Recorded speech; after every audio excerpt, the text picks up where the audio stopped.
శ్రీగురుభ్యో నమః. హరి ఓం.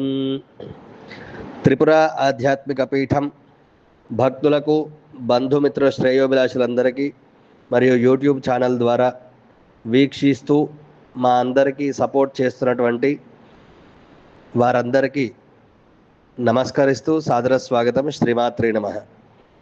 త్రిపురాత్రి జగద్వంద్యా త్రిమూర్తి త్రిదశేశ్వరి త్రియక్షరే దివ్య గంధాఢ్య సింధూర తిలకాంచిత. ఈరోజు మన యొక్క చాతుర్మాసం అంటే ఏంటి, చాతుర్మాస్యంలో చేయదగినటువంటి కార్యక్రమాలు ఏంటి, ఏ కార్యక్రమాలు చేయడం వల్ల ఏం ఫలితాలు వస్తాయి, చాతుర్మాస్యం అంటే ఏంటి, 4 నెలలు అని చెబుతూ ఉంటాం. ఆషాఢ శుద్ధ ఏకాదశి మొదలుకొని కార్తీక శుద్ధ ఏకాదశి వరకు విష్ణుమూర్తిని ఆరాధన చేస్తూ ఉన్నటువంటి మంచి పండుగ వాతావరణం ఈ ఏకాదశి, ఆషాఢ శుద్ధ ఏకాదశి రోజు నుంచే ప్రారంభమవుతాయి. శ్రావణ మాసం కానీ, గురు పౌర్ణమి కానీ, రక్షాబంధనం కానీ, పొలాల అమావాస్య కానీ, వినాయక చవితి, తర్వాత అనంత పద్మనాభ స్వామి యొక్క వ్రతము, పితృపక్షాలు, మహాలయ అమావాస్య, తెలంగాణ ఆత్మగౌరవమైనటువంటి బతుకమ్మ పండగ, పుష్పగౌరి వ్రతం అంటాం. అటువంటి బతుకమ్మ పండగ, విజయదశమి, దసరా, దీపావళి, ఇట్లా ఒక్కొక్క కార్యక్రమానికి ఒక్కొక్క మనదైన శైలిలో విషయాన్ని అందించేటటువంటి ప్రయత్నం చేద్దాం. శ్రీ గురుభ్యో నమః. అందరికీ నమస్కారం. సనాతన ధర్మాన్ని ప్రేమించేటువంటి భక్తులందరికీ నా హృదయపూర్వక శుభాభినందనలు. ఈరోజు మనం ఎంతో పవిత్రమైనటువంటి, ఎంతో విశిష్టమైన ఒక అంశం గురించి తెలుసుకోబోతున్నాం. అదే చాతుర్మాస్యం. ప్రతి సంవత్సరం తొలి ఏకాదశి అనగా దేవశయన ఏకాదశి నుండి ప్రారంభమయ్యే ఈ 4 నెలలు సనాతన ధర్మంలో అత్యంత పవిత్రమైనటువంటి కాలంగా భావించబడతాయి. చాలామంది చాతుర్మాసం వచ్చింది అని అంటూ ఉంటారు. మనందరం కూడా వింటూ ఉంటాం. అసలు చాతుర్మాసం అంటే ఏంటి, ఎందుకు ఆచరించాలి, ఎవరు ఆచరించాలి, ఈ 4 నెలల యొక్క ప్రత్యేకత ఏంటి, ఇందులో పాటించాల్సినటువంటి నియమాలు ఏంటి అనేటువంటి విషయాలు ముందుగా చాలామందికి తెలియవు. అందుకే ఈ వీడియోలో చాతుర్మాసానికి సంబంధించినటువంటి ప్రతి అంశాన్ని శాస్త్ర నేపథ్యంలో, పురాణ నేపథ్యంలో, ఆధ్యాత్మిక దృష్టితో విపులీకరించేటువంటి ప్రయత్నం చేద్దాం. చాతుర్మాసం అనగానే అనే పదానికి అర్థం ఏంటంటే చతుహు అంటే 4 అని, మాస అంటే నెల అని. 4 నెలల కాలాన్ని చాతుర్మాసం అని అంటాం. అంటే ఆషాఢ శుద్ధ ఏకాదశి మొదలుకొని కార్తీక ఏకాదశి వరకు ఈ 4 నెలల కాలం కొనసాగుతూ ఉంటుంది. ఇది 4 నెలలు సాధారణ కాలం మాత్రం కాదు. మన ఋషులు ఈ కాలాన్ని ఆధ్యాత్మిక సాధనకు అత్యంత అనుకూలమైనటువంటి సమయంగా నిర్ణయించారు. ముందుగా ఆషాఢ శుద్ధ ఏకాదశి దేవశయన ఏకాదశిగా, తొలి ఏకాదశిగా ప్రత్యేకత ఏంటో చూద్దాం. పురాణాల ప్రకారం ఈరోజు మహావిష్ణువు క్షీరసాగరంలో ఆదిశేషుని పైన యోగనిద్రలోకి ప్రవేశిస్తారు. కాబట్టి దీన్ని దేవశయనం అని అంటారు. ఈ 4 నెలల కాలాన్ని అనంతరం కార్తీక శుద్ధ ఏకాదశి నాడు మేల్కొంటారు. దానిని ప్రబోధిని ఏకాదశి లేదా దేవోత్థాన ఏకాదశి అని అంటారు. ఇది అక్షరార్థంలో నిద్ర కాదు, సృష్టి చక్రంలోని ఒక ఆధ్యాత్మిక సంకేతంగా మనం భావించాలి. చాతుర్మాసం అనేటువంటిది ఎందుకు ఏర్పడింది? పూర్వకాలంలో సన్యాసులు, ఋషులు దేశమంతా పాదయాత్ర చేసేవారు. వర్షాకాలంలో అనేక చిన్న జీవులు బయటకు ఉద్భవించి వస్తూ ఉంటాయి. అప్పుడు ప్రయాణిస్తే అవి తొక్కబడి హింసకు గురయ్యేటటువంటి అవకాశం ఉంటుంది. అందుకే వర్షాకాలంలో ఒకే ప్రాంతంలో ఉండి ధర్మబోధ చేయాలని మహర్షులు నిర్ణయించినారు. దీనినే చాతుర్మాస వ్రతంగా అభివృద్ధి చేసినారు. అందుకే యతులు, సన్యాసులు, గురువులు, వీళ్ళంతా కూడా గృహస్థులు, బ్రహ్మచర్య ఆశ్రమంలో ఉన్నటువంటి బ్రహ్మచారులు, వీరంతా కూడా ఒక ఆశ్రమ వాసం చేస్తూ ఉన్నటువంటి వారందరూ కూడా ఆశ్రమాన్ని దాటి బయటకు వెళ్ళరు. 4 నెలల కాలము ఒకే ఆశ్రమంలో ఉంటూ ఒక్కొక్క నెల, ఒక్కొక్క మాసంలో ఒక్కొక్క ద్రవ్యాన్ని విడిచిపెడుతూ ఈ యొక్క 4 నెలల కాలాన్ని ఆధ్యాత్మిక మార్గంలో ముందుకు తీసుకువెళ్తూ ఉంటారు. చాలామంది చాతుర్మాసం అనగానే సన్యాసులకు మాత్రమే అని అనుకుంటారు. అది పూర్తిగా సరైనటువంటి అభిప్రాయం కాదు. గృహస్థులు కూడా ఈ యొక్క తమ శక్తికి తగ్గట్టుగా నియమాలు పాటించాలి. ప్రతిరోజు పూజ చేయాలి. విష్ణు సహస్రనామం క్షీరోదన్వత్ ప్రదేశే శుచిమని విలసత్ సైకతే మౌక్తికానాం అంటూ మొదలయ్యేటటువంటి విష్ణు సహస్రనామ పారాయణం చేయడం, భగవద్గీత పారాయణం, మన శరీరాన్నే దేహమే దేవాలయము, జీవుడే దేవుడు అని చెప్పినట్టుగా భగవద్గీతను పారాయణం చేయడం, భాగవతం వినడం, దాన ధర్మాలు ఆచరించడం, సాత్విక ఆహారం తీసుకోవడం, అరిషడ్వర్గాలను కామక్రోధ లోభమోహ మదమాత్సర్యాలను తగ్గించుకోవడం, ఇవన్నీ కూడా చాతుర్మాస ఆచరణలో భాగమే.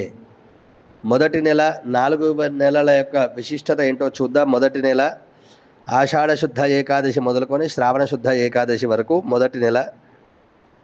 సంకల్పానికి నెల, భక్తి ప్రారంభానికి నెల, మన జీవనంలో మంచి మార్పులకు శ్రీకారం చుట్టేటటువంటి సమయం.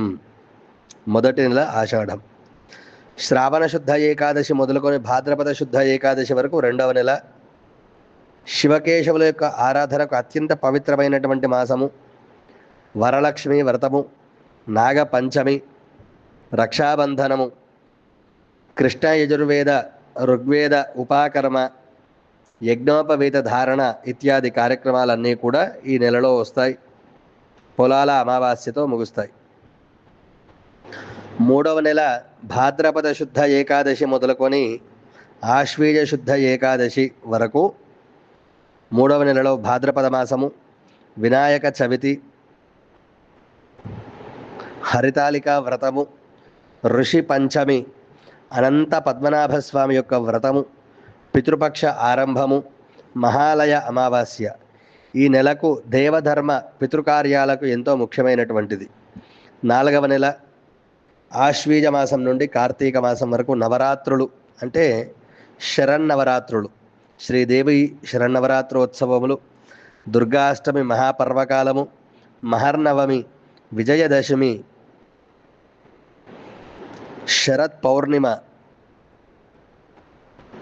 నరక చతుర్దశి, ధనలక్ష్మి, దీపావళి అమావాస్య, దీపావళి పూజలు, కార్తీక మాసం యొక్క స్నానాలు ఆరంభం, కార్తీక దీపారాధన, తులసి పూజ, వనభోజనాలు, శివకేశవ ఆరాధన. ఈ నెలలో చేసే ప్రతి ఒక్క మంచి పనికి అనేక రెట్లు పుణ్యం లభిస్తుందని శాస్త్రాలు చెబుతూ ఉన్నాయి. మరి ఇది పురాణ నేపథ్యంలో ఒక్కొక్క నెల ఈ విధంగా ఉంటే, చాతుర్మాసంలో ఎవరు ఏ నియమాలు ఆచరించాలి అనేటటువంటి విషయాన్ని చూద్దాం. ఈ కాలంలో అందరూ భక్తులు తమ శక్తిని బట్టి ఒక నియమాన్ని స్వీకరిస్తారు. కొంతమంది ఉల్లి వెల్లుల్లి వదిలి పెడతారు, అంటే వర్జిస్తారు. కొంతమంది ఒక పూట మాత్రమే భోజనం చేస్తారు. మరికొంతమంది ప్రతిరోజు ఉదయ స్నాన మరియు సాయం స్నాన సంధ్యావందనాది పూజా కార్యక్రమాలు నిర్వహించుకుంటారు. జపానికి ఎక్కువ సమయం కేటాయిస్తారు. కొంతమంది గీతా పారాయణం, మరికొంతమంది విష్ణు సహస్రనామ పారాయణం ఇత్యాది చేస్తూ ఉంటారు. మరికొందరు ప్రతిరోజు ఉదయం సాయంత్రం వేళలో దీపారాధన చేస్తూ ఉంటారు. నియమం చిన్నదైనా కానీ దాని నిష్ఠగా పాటించడం వలన అనేక రెట్లు సత్ఫలితాలు వస్తూ ఉంటాయి. ఇది ఇలా ఉంటే, చాతుర్మాసంలో ఏ కార్యాలు చేయదగినటువంటి కార్యాలు ఏంటి అని ఆలోచిస్తే, ప్రతిరోజు బ్రాహ్మీ ముహూర్తంలో లేవడం, స్నానము, ధ్యానము, దీపారాధన, సంధ్యావందనాది పూజా కార్యక్రమాలు, నిత్య దేవతార్చన, తులసి పూజ, గోసేవ, అన్న వస్త్ర దానాదులు, భగవన్నామ స్మరణ, శ్రవణం, కీర్తనం, సేవనం అని నవవిధ భక్తులలో మనకు చెప్పినట్టుగా భక్తి గీతాలు వినడం లేదా భగవన్నామస్మరణ చేయడం, పురాణ ఇతిహాసాలు చదవడం, దేవాలయ సందర్శనం వల్ల మానసిక ఉల్లాసాన్ని పొందడం, ఇవన్నీ ఈ కాలంలో అత్యంత శ్రేష్టమైనటువంటివిగా చెప్పబడుతూ ఉన్నాయి. మన జీవితానికి చాతుర్మాసం చెప్పేటటువంటి సందేశం ఏంటి అని ఆలోచిస్తే, మన శరీరాన్ని ప్రతిరోజు శుభ్రం చేసుకుంటాం. దేవతారాధన వల్ల మనస్సు శుభ్రమవుతుంది. ఇల్లు వాతావరణం అంతా కూడా శుభ్రంగా ఉంచుకుంటాం. కానీ మనస్సును ఎప్పుడు శుభ్రం చేస్తాం? చాతుర్మాసం మనస్సును పవిత్రం చేసుకునేటువంటి కాలం, దేవతలకు దగ్గరగా మనం నివసించేటటువంటి కాలము. కోపాన్ని తగ్గించుకుంటాం, అసూయను విడిచిపెట్టాలి, అహంకారాన్ని తగ్గించాలి, మాటల్లో మాధుర్యం పెంచుకోవాలి, దైవభక్తిని పెంపొందించుకోవాలి. ఈ విధంగా చాతుర్మాసాన్ని ఆచరించేటటువంటి భక్తులందరికీ కూడా చాతుర్మాసం అనేటటువంటిది 4 నెలల వ్రతం కాదు, ఇది జీవితాన్ని మార్చేటటువంటి ఒక ఆధ్యాత్మిక సాధన. ఈ 4 నెలల్లో ఒక నియమం పాటించిన మన జీవితంలో గొప్ప మార్పు కనిపిస్తుంది. అందుకే ఈ చాతుర్మాస్యంలో ప్రతి ఒక్కరూ తమ శక్తికి తగినట్టుగా ఒక మంచి సంకల్పాన్ని స్వీకరించండి. ప్రతిరోజు భగవన్నామాన్ని జపించండి, ధర్మాన్ని ఆచరించండి, గోసేవ చేయండి, దాన ధర్మాదులు చేయండి. మన కుటుంబం, మన సమాజం, మన దేశం, మన భారతదేశం, మన ప్రపంచం శాంతితో, సనాతన ధర్మం అనేటువంటి ప్రపంచాన్ని శాంతితో ఉండాలని ప్రార్థిద్దాం. ధర్మో రక్షతి రక్షితః. ధర్మాన్ని రక్షించిన వారిని మాత్రమే ధర్మం రక్షిస్తుంది. ఈ చాతుర్మాస్యం మీ అందరికీ, మనందరికీ ఆయురారోగ్య ఐశ్వర్యాలు కలగాలని, భక్తి, జ్ఞానము, శాంతి, మోక్ష మార్గాన్ని ప్రసాదించాలని మహావిష్ణువును ఇటు శివకేశవులను స్మరిస్తూ ఓం నమో నారాయణాయ. ఏడుకొండలవాడ వెంకటరమణ గోవింద గోవింద.